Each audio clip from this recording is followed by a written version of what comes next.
Graduation ceremonies around the world are very formal. It's a major step of growing up to become the person you want to be.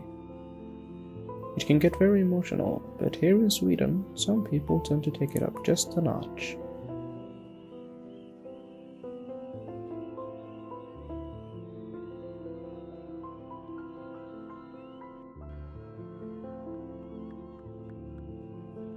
Champagne or non-alcoholic drinks being sprayed at the graduates, it's the norm.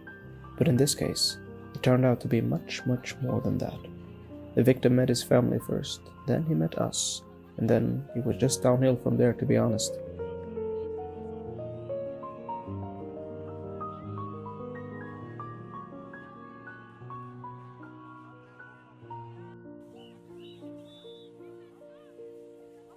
All types of drinks were thrown at him. Everything from normal sodas to aged apple ciders. The people spraying those are usually friends and family members, but because they're close ones, they also have the upper hand. And it became apparent that some of them had other agendas than just celebrating. They came to destroy him.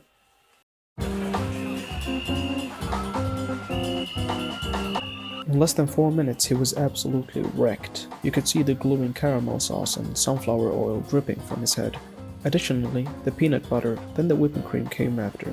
Straight after, someone thought it was a good idea to mix shaving cream in there. Now the real party started.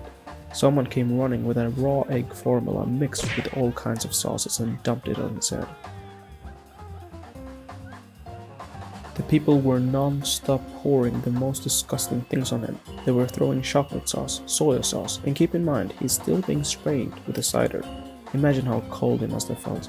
Feeling wet and sticky in the face and having trouble to shut his eyelids, he tried to get a little sip of the drinks to cleanse his palate. Forgetting how dirty his hands were, he wiped his face and regretting it.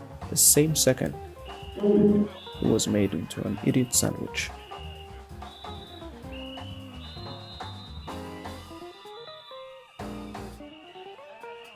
The soda showers came raining on him as he tried to catch his breath. Soon, the shaving cream got mixed with the whipping cream and he tasted a fusion of creams. Paul! Whilst everyone distracted him and sprayed his already poor vision away, someone came up from behind him and tackled him. You gotta respect the tactics that went into this move. Having accepted his fate already, he became a drainage sink for the non-stop pouring.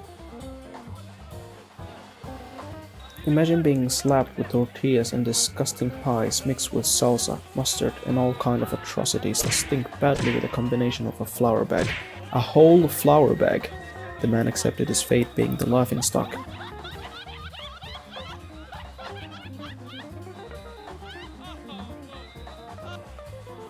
As he sat down trying to sip on anything that could hydrate him, the rest of the flour came pouring on him. We can all agree that this is just top-tier bullying at this point. Mr. Wang looked so depressed. You'd think this should be the end. Nope. Someone brought a whole fire extinguisher and sprayed the hell out of him. As he tried to escape, ciders and sodas came in to assist. It became clear that his friends were very happy for him. Or should I say, tried to kill him by all means necessary. He wasn't given a single chance to breathe. Even as he escaped to the corner, it followed him like a burden.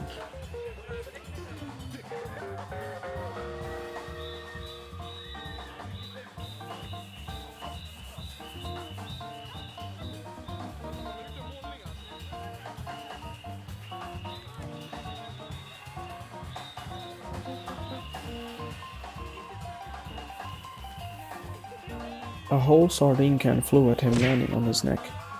It didn't end there, as everything I just mentioned was repeated. Then a tortilla stuck to his head. The crowd seemed to enjoy the show, so it didn't matter.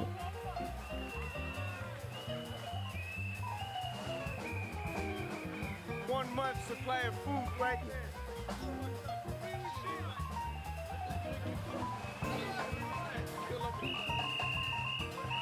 There were many familiar faces, but no one joined due to this exact reason. A fellow graduate tried to join him. But in no time she became a victim to the whipping cream. Bless her soul. She was brave though.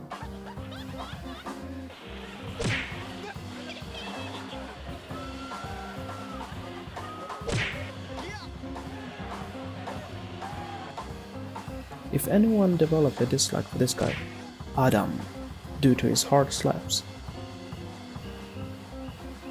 Just know, his graduation was 3 days after, and it included car wash fluid, brake fluid, baby powder, as well as chicken poop. Look at this guy sneaking one in. As soon as the festivities finished, the people gathered their things, cleaned up a bit, and headed home. We, on the other hand, still had a full day ahead of us. Didn't do this stuff. This is not me. I'm fighting for my life. Y'all killing me with this. I got out 30 years of my family.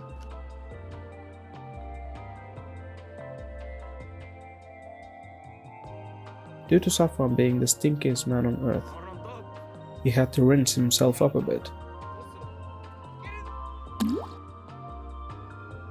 Poor River. The graduate and his friends continued to wreck the city using fireworks and reckless driving.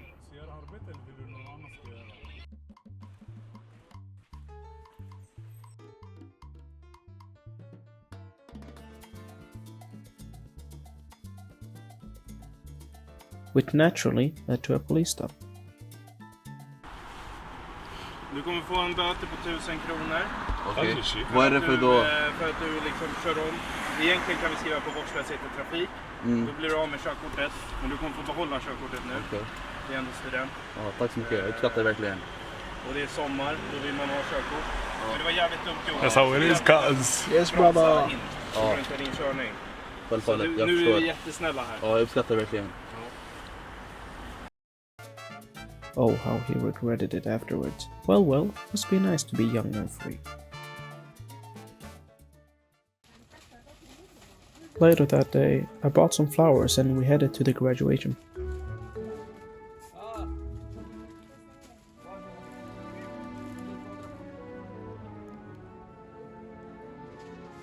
On the streets, brother. Yes, cuz. How it is, cuz. Yes, cuz. What's that, brother? brother? What's that, brother? Yes, brother. How it is, cuz.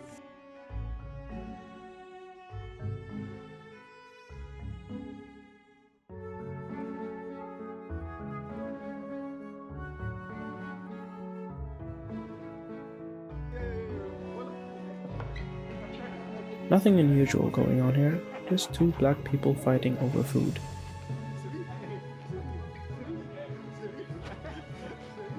Raw hot dogs to be exact.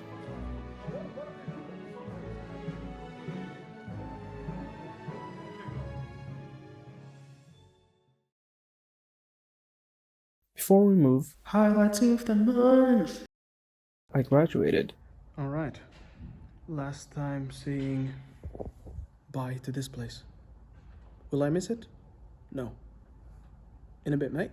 Most importantly, my best friend Sofia moved to New York this summer. He hasn't been out of the country for a while, so him moving to New York City was so exciting for me. Because I partly lived through him and I wish him nothing but endless joy. He also approves the dumplings from Chinatown. Good morning, folks. It's a new day, it's a new time, and soon it will be a new time zone. Today, we are going. You'll see. It's not that far, just a couple of hours. Currently waiting for a cab. He's 5 minutes away. Exciting days. See you in a bit, mate.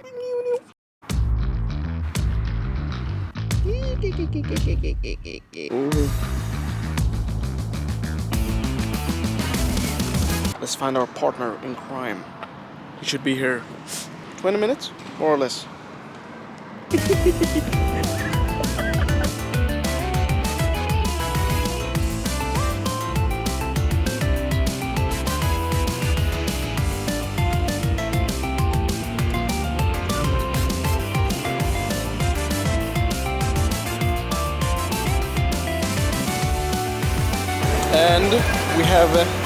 And we have arrived.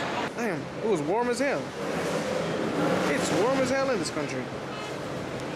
As we entered this old country, the sun welcomed us. It was literally 43 degrees, the most humid ride of our lives. The city was lively though, buzzing with people walking by the ocean, and restaurants were fully occupied. But something was missing. It still felt very empty. Leaving the bus stop, we got news that the train was going to be late. Whilst exploring the place, we met this nice guy who became our tour guide. His story was incredible. He came from Syria as an immigrant but was wrongfully staged into some illegal business and jailed for a year. He told us how he met the love of his life and how they got engaged when he was being detained. Today is the same day that he got out and he met us, and also the day he would reunite with her in Athens.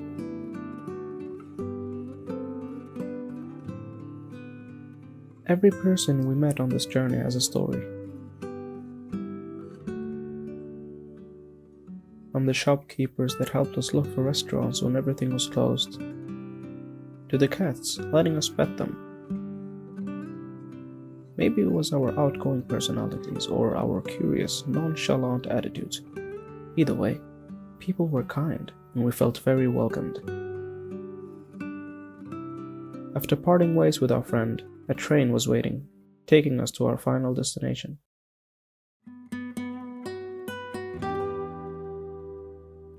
Even though it wasn't much to see on this ride, the scenery still told a story.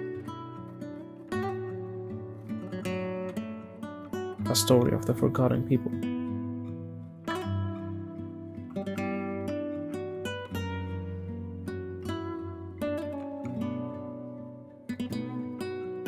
The empty farming villages. The youth who drank to fill the lack of work.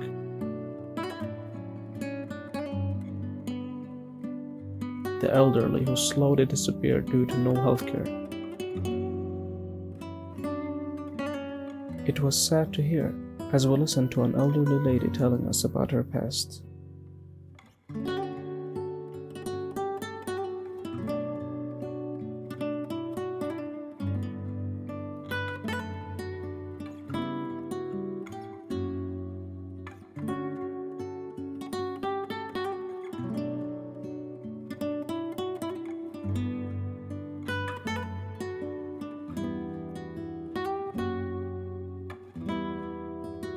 As we arrived for Larissa, the sun slapped us once again.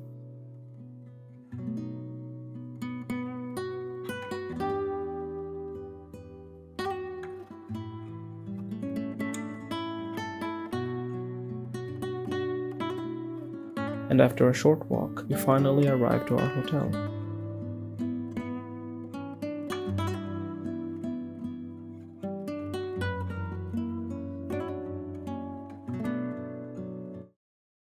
The place was nice, and because we planned ahead due to the weather, we chose a hotel with a pool. The conference room was good for the non-official meetings we had. With our main topic, 17 wives. Yes. That's a lot of wives. Yeah. I have one wife, which is enough.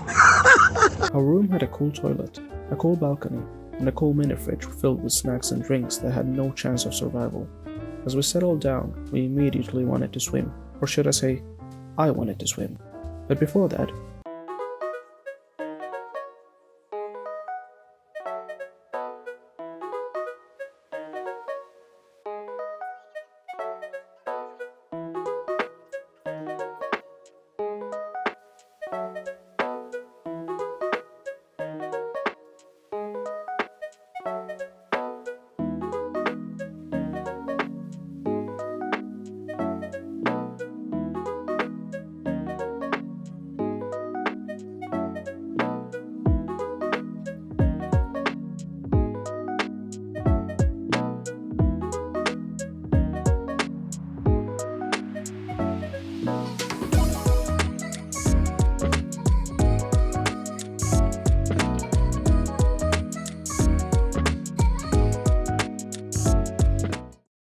I really wanted to go to the sauna, but guess what?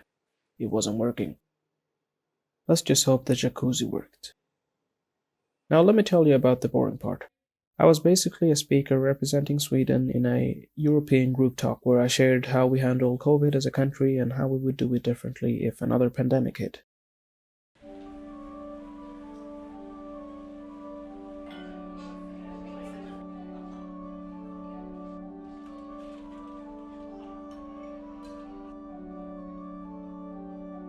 Now back to the fun stuff. Later that day we met up again to have dinner. The restaurant was beautiful, and the owner, having lived in Palestine and North Africa as well as being from Greece, had developed her own cuisine. The decor showed heritage pieces like old poems and eye-catching paintings. We had grilled meats as well as traditional Greek food.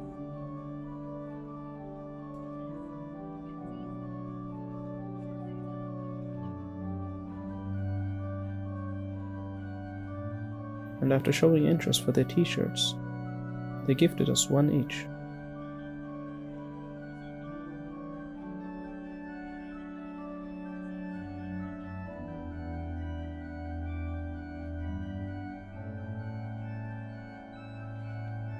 Being enormous foodies, we dropped by a pizza place, serving oven-cooked pizza.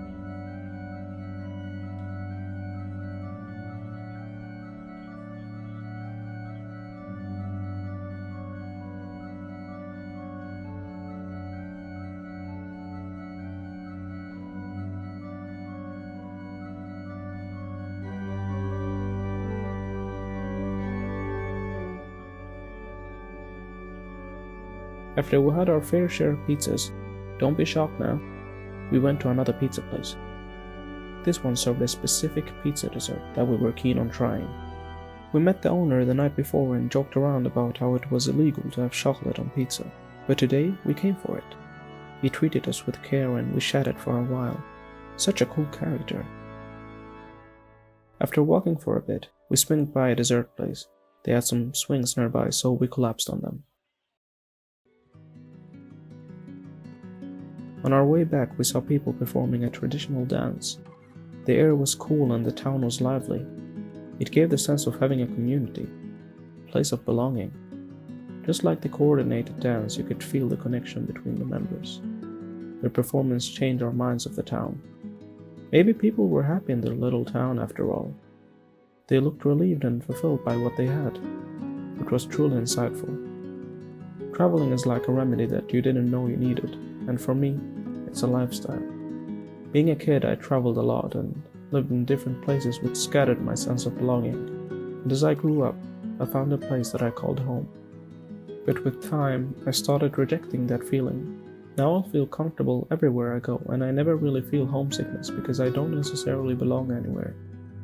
But one thing is for sure, I have to continue exploring. Thank you, Greece.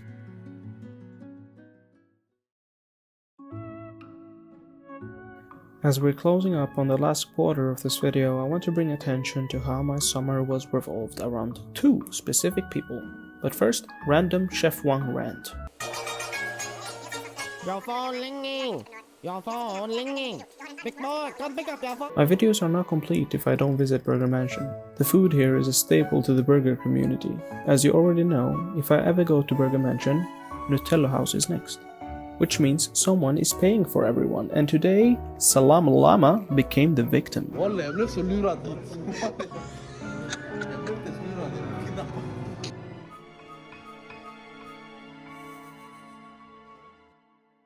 I guess the food has finally caught up with me because the next day, we had to break a sweat. This summer has been full of events, from being invited to a Patani Eid celebration, learning about their culture, to Chef Wang, who is currently running his own food truck serving burgers made from the heart, and the endless nights by the fire, as well as the random wedding invite filled with its own culture.